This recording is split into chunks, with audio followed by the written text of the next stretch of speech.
Every time you try to change your life, something pulls you back. A voice that says, "Not today. You're tired. Start tomorrow."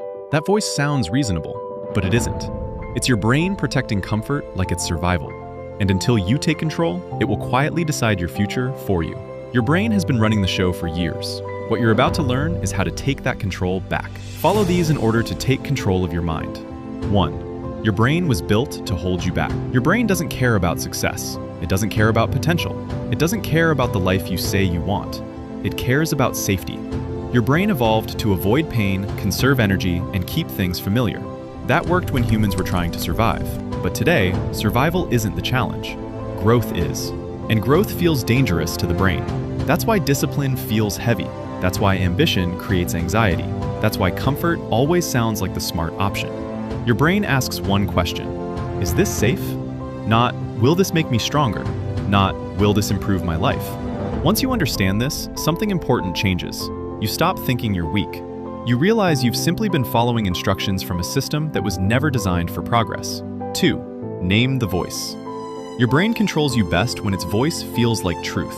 When thoughts stay vague, they feel powerful, so you separate them.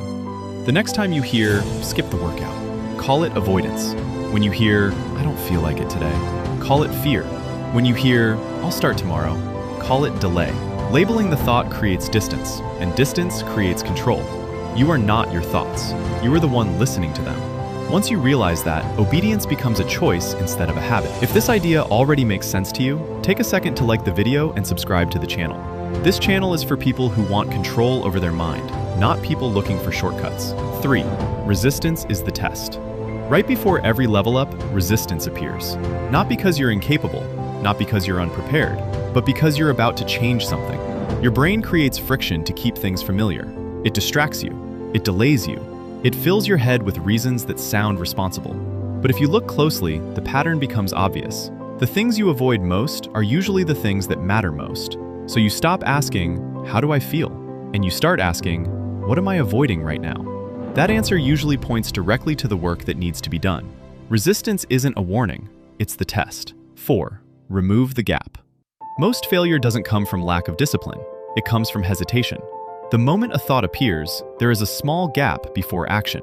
Inside that gap, your brain starts negotiating. Maybe later, maybe tomorrow, maybe when you feel ready. The longer that gap exists, the stronger those excuses become. So you remove the gap completely. No planning, no waiting for the perfect moment. The moment the thought appears, you move. Stand up, open the document, take the first step. Action creates momentum. Momentum shuts down doubt. Thinking feeds hesitation. Movement kills it. 5. Create a non-negotiable rule. Discipline fails when everything is optional, so you remove the option. You create one rule your brain is not allowed to debate, one decision that has already been made. When the alarm goes off, you stand up. When it's time to work, the phone leaves the room. When resistance appears, you begin anyway. No negotiation. Rules beat motivation. 6. Identity beats feelings. Most people wait to feel disciplined. That feeling rarely arrives.